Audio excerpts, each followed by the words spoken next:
What is up, people of Middle-earth? Welcome to my Lord of the Rings, the Rings of Power recap, review, and breakdown of episode 6, titled Udun. Udun? I always butcher that name, but I think it's Sindarin for the word hell, which is, fitting for all the orcs chanting the word throughout this episode. And I thoroughly enjoyed this episode. There is a lot to talk about here with regards to the developments, Adar, and what he talks about with Sauron. And of course, like last episode, I'm going back and forth. I'm saying Halbrand isn't Sauron, or is Halbrand the Witch King, or one of the future Nazgul, because they were old kings of men. And what is Halbrand? He is now kind of a king of men, but for 10 minutes because of what happened with Mordor. And that is the thing as well. Mordor has now truly begun, and if you're even a slight fan of the lore here, you knew this wasn't going to end too well. So as always, we're going to recap the episode, dive into some breakdown details, and then get into some theories. I really want to hear your thoughts on this episode down in that comment section. I read every single comment.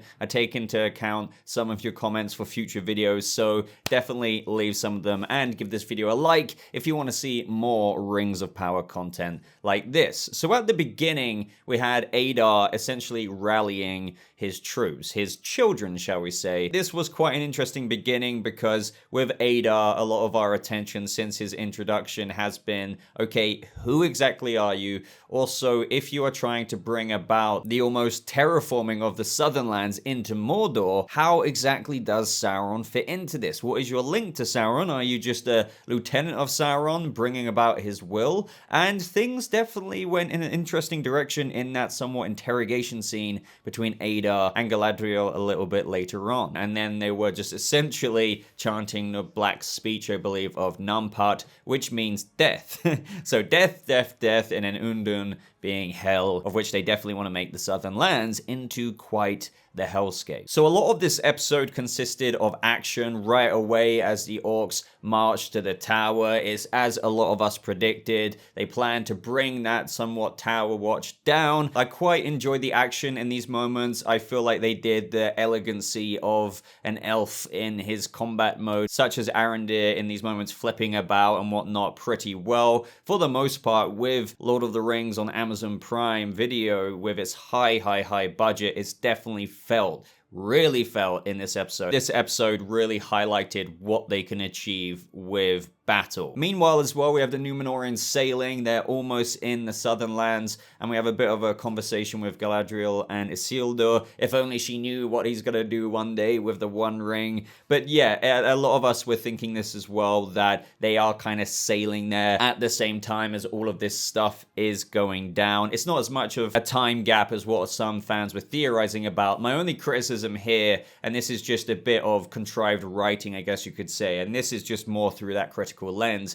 is that, oh, of course they arrive just as the people are getting screwed in the village. Do you know what I mean? It's just like they could have arrived an hour or two later. They could have set sail a day afterwards, just anything like that. There was obviously no communication other than knowing they had the pressing mission of getting there, because every single day the enemy grows stronger. So I don't really see how it can be refuted that it is very convenient that they got there just in time. Not that it ultimately mattered though, because the enemy, frickin' Waldrig, did get the key and basically start the transformation of the Southern Lands into Mordor. But this is kind of a thing that happens in frickin' TV shows all the time. And so up next we have the town, the village, preparing for the next big battle. We have a bit of a rallying from Arondir to encourage them. And by the way, I really like Arondir ever since the beginning. I feel like he's been a very interesting character, and he's an original character for the show. And a lot of people have been concerned about these original characters, such as Arondir or even Halbrand, even though Halbrand could technically be an OC,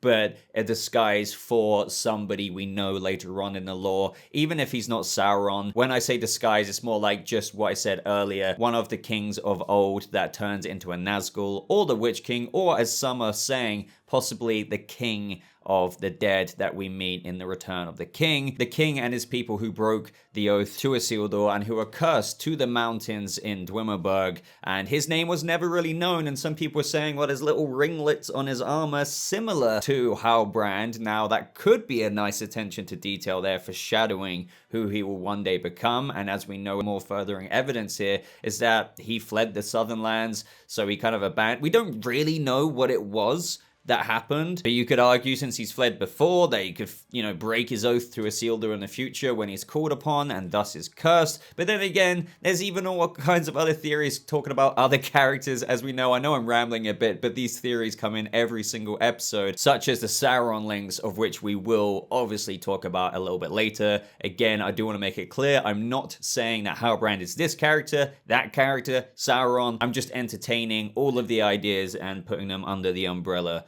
of this video's breakdown. And so we see the torches in the distance, and that's when the orcs come into town. After thinking they won an initial victory, it turns out that the orcs sent in the humans who basically submitted themselves to Adar, former villagers of their town. And by the way, I do appreciate that they are including a bit of, I guess you could say, gory-esque elements here. I didn't really expect that. A lot of the sword impaling doesn't always include blood, but then there was that scene with the dagger in the eye and just bleeding all over Arondir's face. I do personally prefer a more mature, gritty aspect of combat like that, especially in fantasy and Lord of the Rings. That is even more preferred because you don't always see stuff like that even in the movies. But again, this is when they were fooled and the orcs start firing arrows. Adar arrives in the town, baby. I was looking forward to this. At this point of the episode, I was like, okay, what's gonna happen now? But of course, that is when we cut to the Númenóreans and Galadriel arriving, or should I say galloping the living crap out of the land on their way. Again, pretty convenient, but for the sake of the subjective entertainment, I will say I was very entertained. In this moment, Adar was pretty savage, demanding Arondir to tell him where the key, the blade is, killing villager by villager,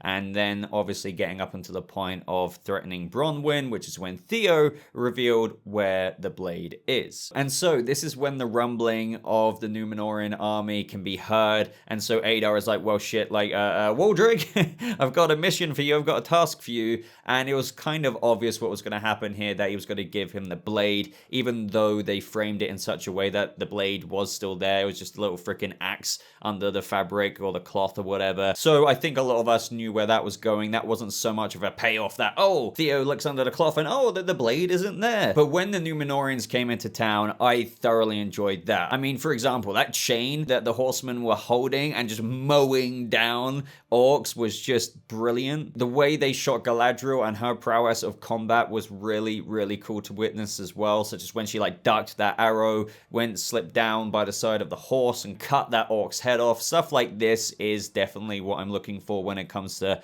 battle in this series. And that is when we have Halbrand save Elendil with his spear. And more on this spear in a second. It's going to be a bit of a far-reaching theory, but this is when the pursuit happens. So Adar starts riding away. Galadriel's like, not gonna let that guy go. Halbrand notices as well. This is where things add into that theory and starts pursuing him as well. Now, the only thing I think about this, I could be wrong. Maybe there's a shortcut, okay? As far as the writing's concerned from this, straightforward observation, we had Galadriel, like, galloping after Adar, like, really trying to catch up. And she does, but we have Halbrand notice, and he's like, I don't know, like, what, 30 seconds behind initially when he first starts galloping, yet somehow he got in front of them and sideswept the horse, which was an awesome shot, by the way. It's just like, how did you get in front when Galadriel's been like, she even spoke to the horse in Sindarin saying Noro Lim to basically say, hurry the hell up, like, come on, we need to capture him. And then you have frickin'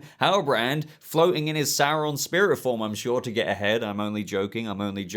But either way, let's get into this part. So Halbrand stops Adar from crawling towards the key, or really it's just an axe in this moment, and he's almost killing Adar. Now this leads into a lot of theories that are on people's minds right now, because again, might not be Sauron, might not be Sauron at all, could be a Nazgul, could be the king of the dead in the mountains, whoever he is. Let's just talk about the Sauron side of things right now, because with what we learn from Adar a little bit later, with him claiming that he split him open, I killed Sauron, this is interesting, especially with more of the context with how he was initially helping Sauron in his pursuits, but then he says, I sacrificed enough of my children for his aspirations, and then he insinuates that he killed Sauron. That might not be true, but it could be true that he tried to stop Sauron because he didn't like how he was treating his children and everything like that. But before I get too much into Adar's explanation, when we have Halbrand saying, remember me, that could mean something more. Obviously, Adar's just like,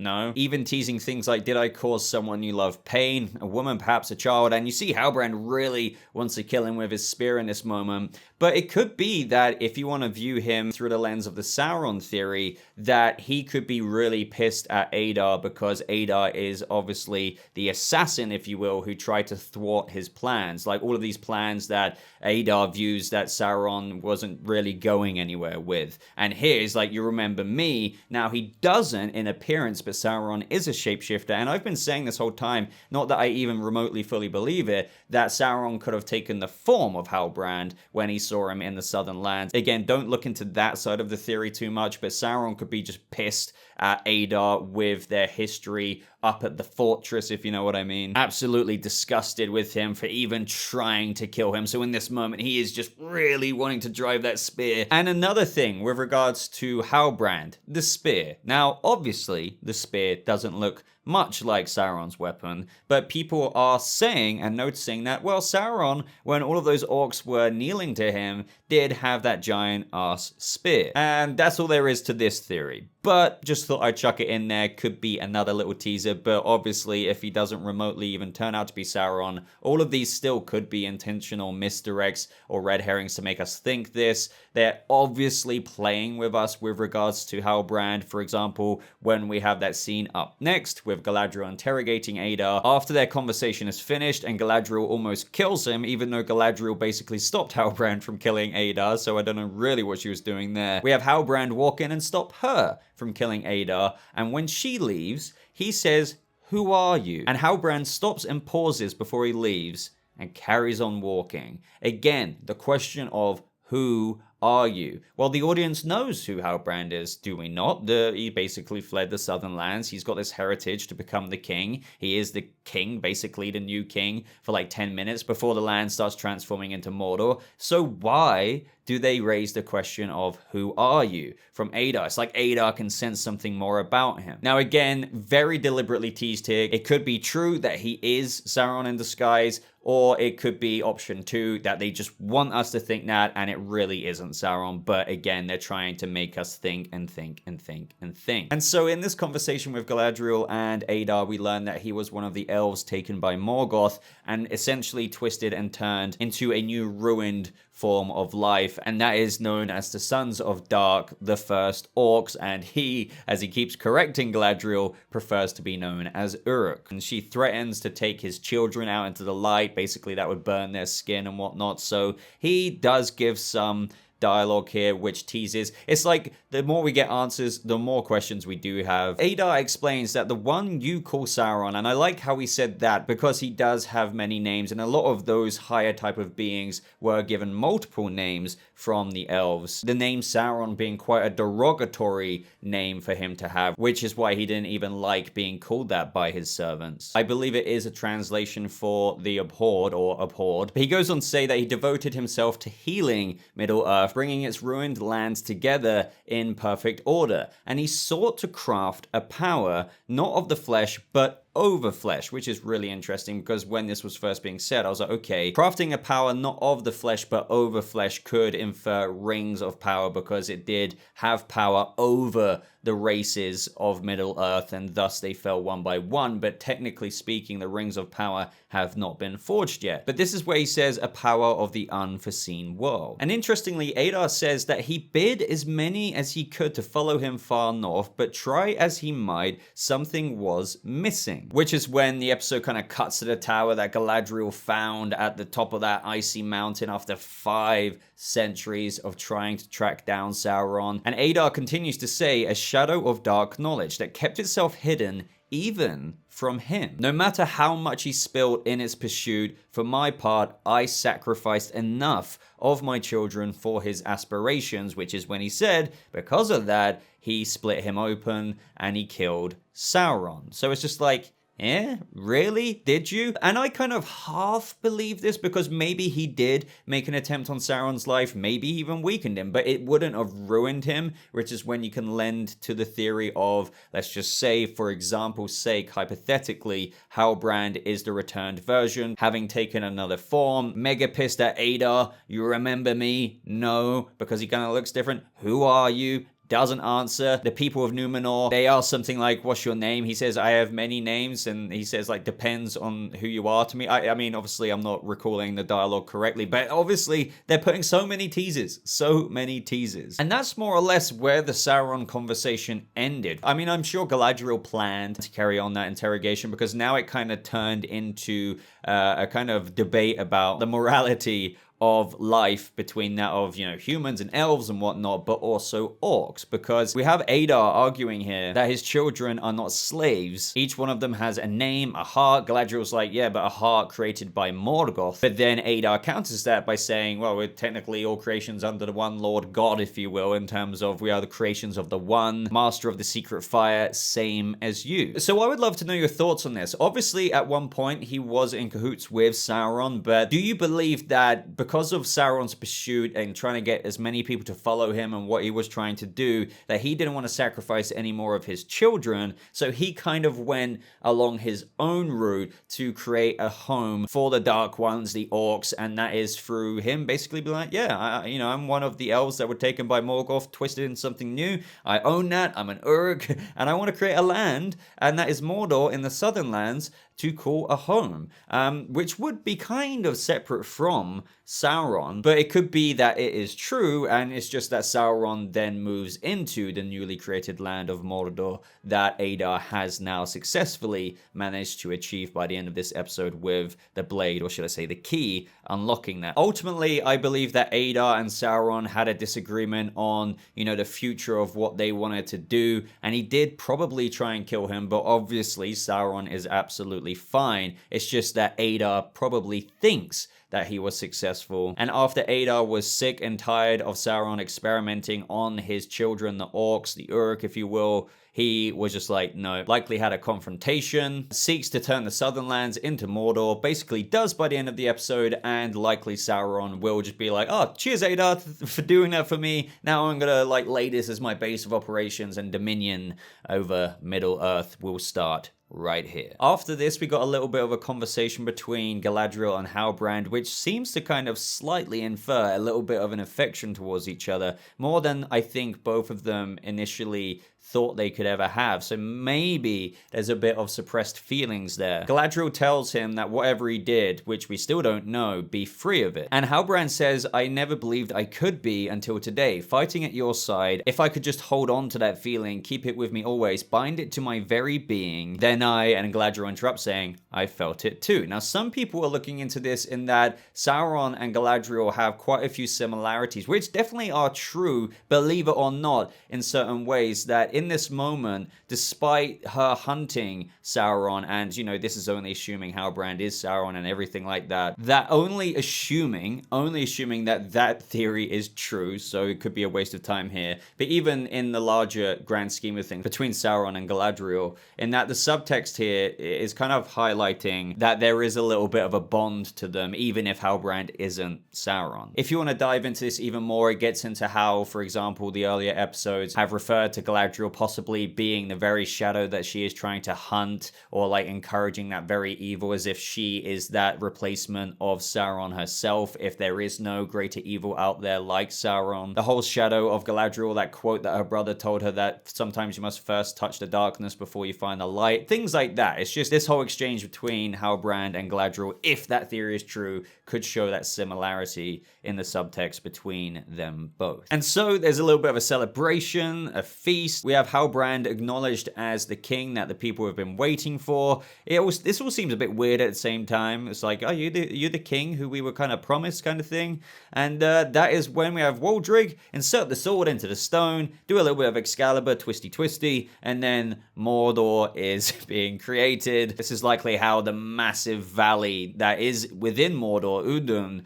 is forged even more so with this massive destruction and scale. The only slight issue I have with this, Galadriel was just standing there looking at it, and all of this was beautifully shot, by the way. We have all the water go into the volcano, and it erupts with a massive explosion. We have all the fire. We have freaking rocks flying down like the meteorites. Even one of them landed into this poor Númenorian soldier here. There's freaking like lightning or something happening at the same time. And, you know, if you were standing there with that massive wave of stuff coming towards you, you would be absolutely drenched in this disintegrating fire and heat. So yeah, maybe a bit too nitpicky for some, but I know it's a fantasy world and everything, but that doesn't discount that if you can get cut by a sword, then you should...